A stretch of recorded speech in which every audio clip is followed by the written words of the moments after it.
नमस्कार, मैं हूँ तरुण गिरी गोस्वामी। आज हाजिर हूँ एक नई खूंखार और अचंभित कर देने वाली कहानी के। चलिए कहानी को शुरू करते हैं। तिब्बत के सुदूर भीतरी हिस्से में एक गांव बसा हुआ था जिसमें आज एक परिवार खुशियों से डूब और उतरा रहा था। उन्हें अंदेशा तक नहीं था कि उनके सर पर मौत तांडव कर रही है। वास्तव में उस परिवार के मुखिया की बेटे की आज शादी थी। वे इतने खुश थे कि उन्होंने उस छोटे से गांव से भी 80 लोगों को दावत में बुलाया था। वहां पर मंगल गीत गाए जा रहे थे, सभी हर्षोल्लास से झूम रहे थे। लेकिन इस खुशी वाली जगह से मात्र थोड़ी ही दूरी पर एक 16 वर्षीय लड़का क्रोध और दृढ़ता की प्रतिमूर्ति बनकर तांत्रिक क्रियाओं में व्यस्त था। उसके कमरे में एक रहस्यमय शांति थी। अंधेरा था, सामने कुछ पुतले रखे हुए थे और एक दीपक जल रहा था। लड़के की आंखें बंद थीं और चेहरे की नसें क्रोध के कारण खिंची हुई थीं। वह लगातार अपने होठों से एक मंत्र बुदबुदाता जा रहा था। जैसे जैसे समय बीतता गया, उसके मंत्रों के बुदबुदाने की गति भी तेज होती गई। उसकी आवाज भी फुसफुसाहट से बदलकर गर्जना में बदल गई। वह लड़का बार बार एक ही मंत्र पढ़ता और फिर मुंह से कुछ ऐसी क्रियाएं करता जो कि हम लोगों की समझ से बाहर है। ऐसा करते हुए थोड़ा समय ही बीता था कि बाहर अचानक से बादल घुमड़ने लगे। जहां पर शादी हो रही थी वहां चारों तरफ काले बादल घेराए और फिर अचानक से बादलों से ओले बरसने लगे। ये ओले सामान्य से बहुत अधिक बड़े थे। एक ओला जिस पर भी पड़ जाता उसके प्राण पखेरु उड़ जाते थे। देखते ही देखते बिना संभलने का मौका दिए उन ओलों ने उन सभी 80 लोगों को मौत के घाट उतार दिया। यहाँ लोग एक एक करके जानवर की तरह मर रहे थे और वहाँ कमरे में बैठा हुआ वह 16 वर्षीय तांत्रिक खुशियां मना रहा था। उसके चेहरे पर एक एक मौत मानो सदियों का सुकून दे रही थी। कौन था वह तांत्रिक? वह तांत्रिक था मिलारेपा। मिलारेपा का नाम आज भी तिब्बत में बहुत जाना पहचाना नाम है।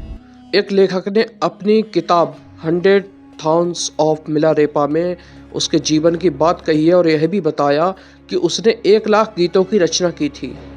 तो आखिर यह मिलारेपा कौन था, कैसे खूंखार तांत्रिक बना और बाद में उसके जीवन में क्या क्या घटनाएं घटी, आइए विस्तार से उसकी पूरी कहानी को जानते हैं।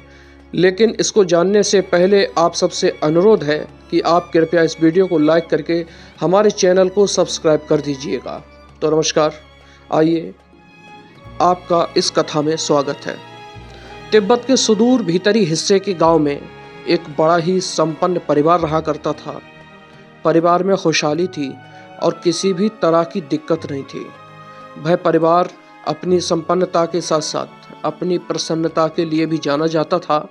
परिवार में पति पत्नी थे और 2 बच्चे थे, एक बेटा और एक बेटी।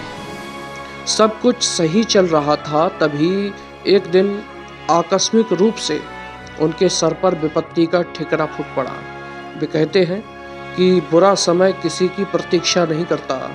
परिवार का मुखिया असमय ही किसी कारण मृत्यु को प्राप्त हो गया। उस समय के समाज में स्त्री को मुखिया माना नहीं जाता था और बच्चे अभी बहुत छोटे थे। तो उस परिवार का क्या होगा, यह एक बड़ा प्रश्न बनकर सामने आ गया। जो व्यक्ति मरा था उसका एक भाई था। उसने अपनी भाभी और दोनों भतीजों से कहा कि तुम लोग मेरे साथ आकर रहो, मैं तुम्हारी संपत्ति की देखरेख करूंगा और जब बच्चे बढ़ जाएंगे तब मैं उन्हें दे दूंगा। तब लोग बड़े भोले भाले होते थे, कही हुई बातों में विश्वास भी कर लेते थे। उस मरे हुए व्यक्ति की पत्नी ने अपनी देवर की बात पर विश्वास कर लिया और अपने बेटे और अपनी पुत्री को लेकर उसके पास रहने को चली आई। पहले तो वह व्यक्ति बड़ा ही प्रसन्न मुख होकर उन लोगों के साथ अच्छा व्यवहार रखता, उन्हें सम्मान की दृष्टि से देखता और बड़े ही इज्जत के साथ उनसे बात करता। लेकिन धीरे धीरे जब पूरी संपत्ति अपने नाम करा ली, तब वह उन लोगों के साथ अपने वास्तविक व्यवहार पर आ गया, दुर्व्यवहार करने लगा। वह उनसे नौकरों की तरह व्यवहार करने लगा। वह कभी कभी लड़के की माँ के साथ बदतमीजी भी कर देता था और बहन को भी मारता पीटता रहता था। लड़का यह सब देखकर क्रोध से भरा रहता। वह धीरे धीरे युवा हो रहा था। वह यह सब उसे बर्दाश्त नहीं था। लेकिन अब उसका चाचा संपत्ति पाकर बड़ा आदमी बन चुका था, इसलिए वह सीधे उस पर कोई प्रहार नहीं कर सकता था। वह एक छोटा बालक था।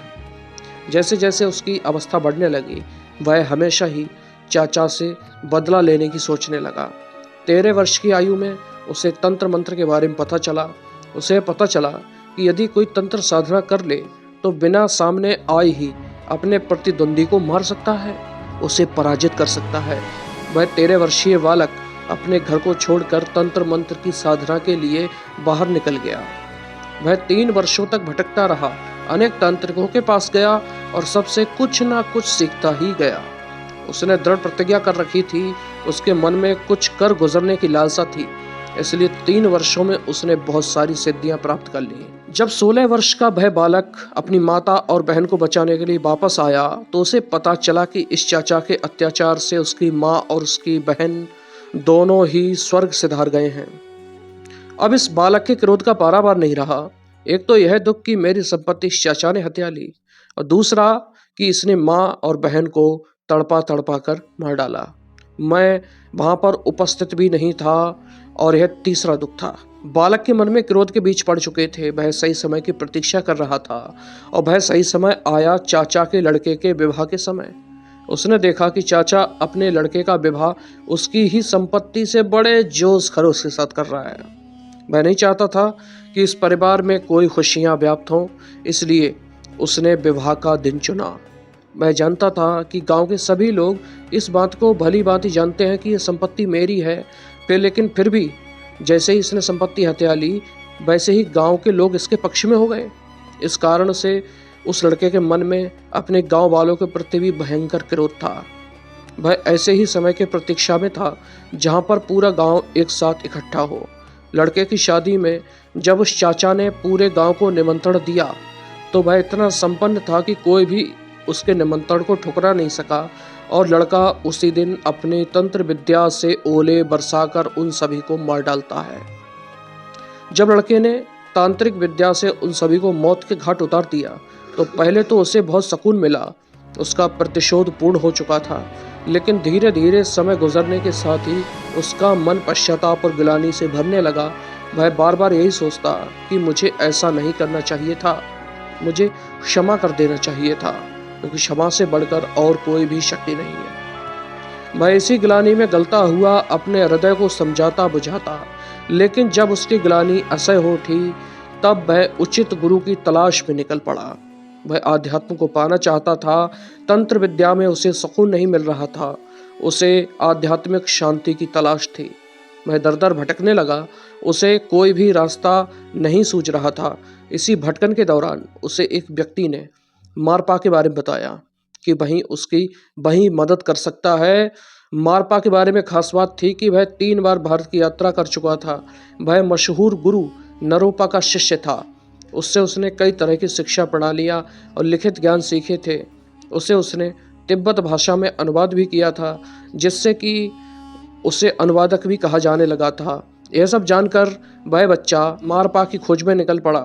वह प्रसिद्ध तांत्रिक लड़का और कोई नहीं बल्कि मिलारेपा था, जिसके बारे में तिब्बत में आज भी लोग खुले तौर पर बात करते हैं। जब मिलारेपा वहाँ पहुँचा जहाँ मारपा रहता था तो उसे कुछ बच्चे मिले। उसने उनसे पूछा कि वह अनुवादक मारपा कहाँ है। एक बच्चे ने कहा कि मेरे साथ आओ, मैं जानता हूँ कि वह कहाँ है। बच्चा उसे खेत में लेकर गया जहाँ मारपा जमीन जोत रहे थे।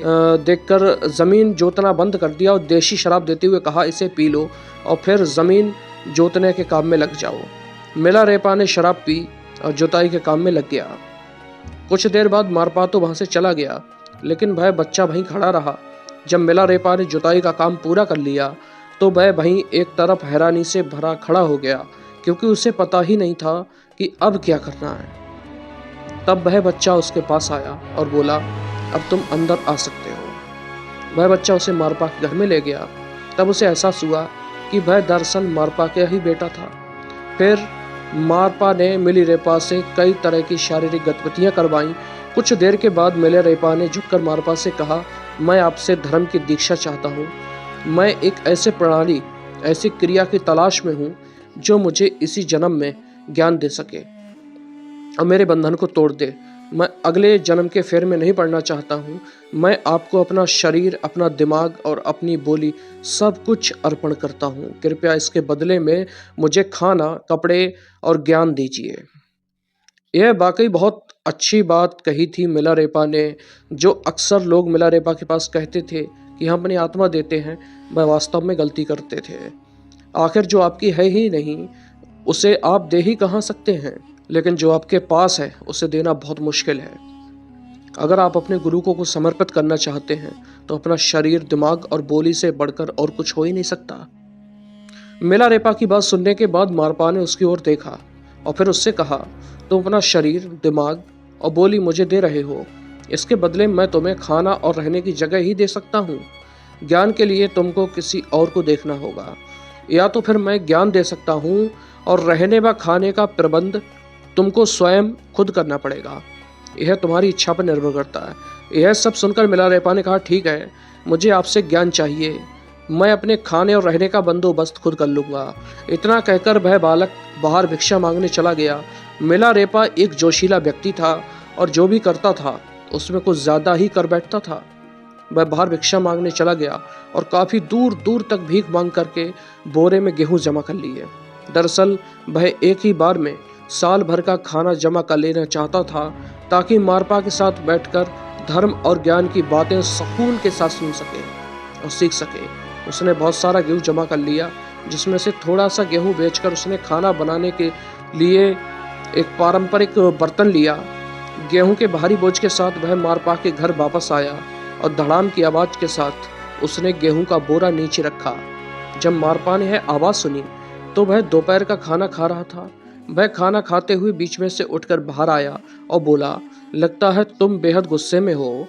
इस गेहूं के बोरे और बर्तन की आवाज़ से तुमने पूरे घर को दहला दिया। लगता है कि तुम अपने चाचा के घर की तरह तुम इस घर को भी बर्बाद कर दोगे। बस बहुत हो गया, अब निकल जाओ यहाँ से।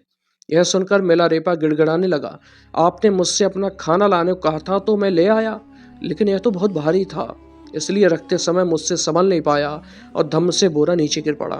मारपा ने कहा, नहीं, तुम्हारे रखने का तरीका सही नहीं था।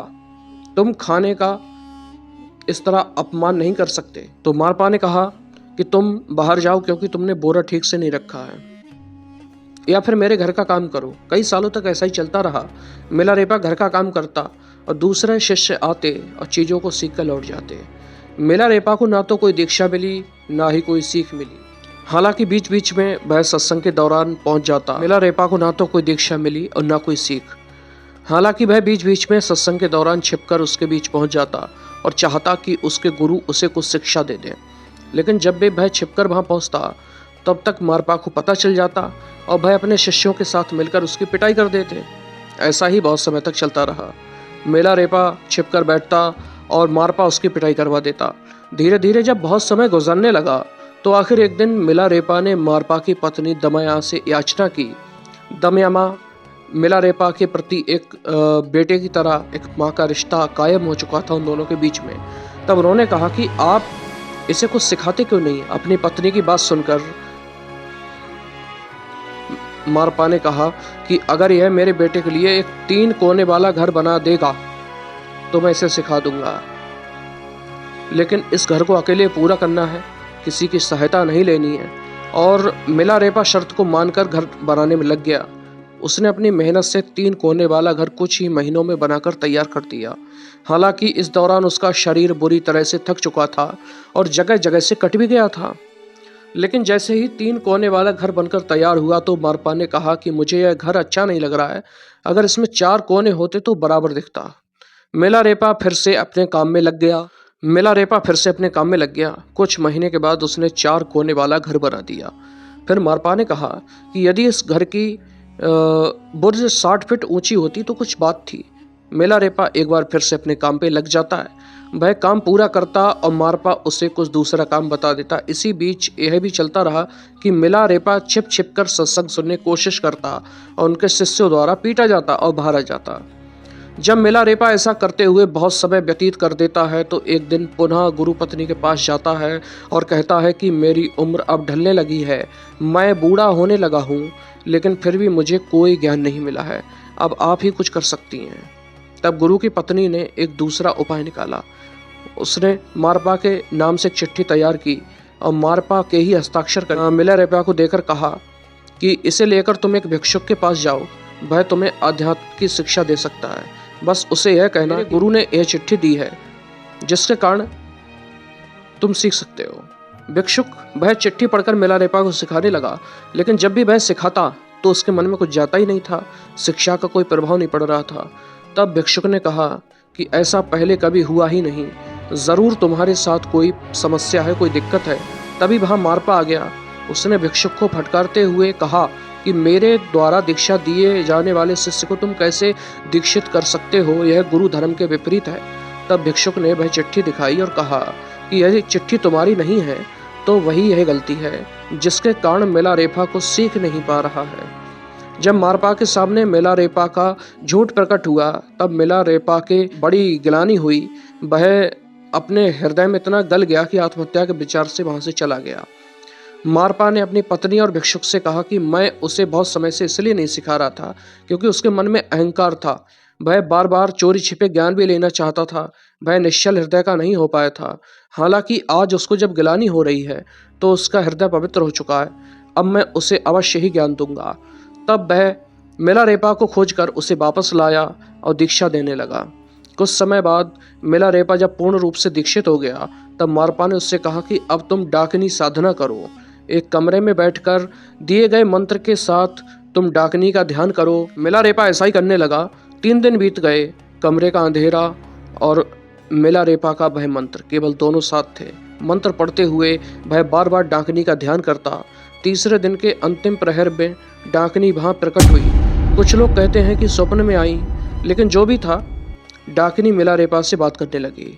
मिलारेपा से बात करते हुए डाकिनी ने कहा कि तुम अपने गुरु मारपा से कहो कि उसके पास जो पूरी शिक्षा है, जो आखिरी शिक्षा है, वह भी तुम्हें दे दे। तुम्हारी शिक्षा में केवल एक कमी है जिससे कि तुम पूर्ण अभी हुए नहीं हो। मिलारेपा डाकिनी की बात सुनकर अपने गुरु के पास गया और वहां जाकर उसने कहा कि गुरुदेव, आपने मुझे एक शिक्षा तो दी ही नहीं। डाकिनी कह रही है कि तुम्हारे पास एक शिक्षा का अभाव है। उसने जाकर कहा कि गुरुदेव, आपने एक शिक्षा तो मुझे दी ही नहीं। डाकिनी कह रही है कि तुम्हारे पास एक शिक्षा का अभाव है। तो यह सुनकर मारपा ने कहा कि मैंने जितनी भी शिक्षाएं पढ़ी हैं वह सब तुम्हें समर्पित कर दी है। मेरे पास ऐसी कोई शिक्षा नहीं है जो मैं तुम्हें दूं।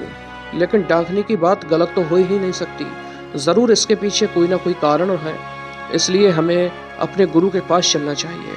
यह कहकर मारपा मिलारेपा को लेकर भारत में नरूपा के पास चला आया। नरूपा मारपा के गुरु थे और पहुंचे हुए आध्यात्मिक व्यक्ति थे।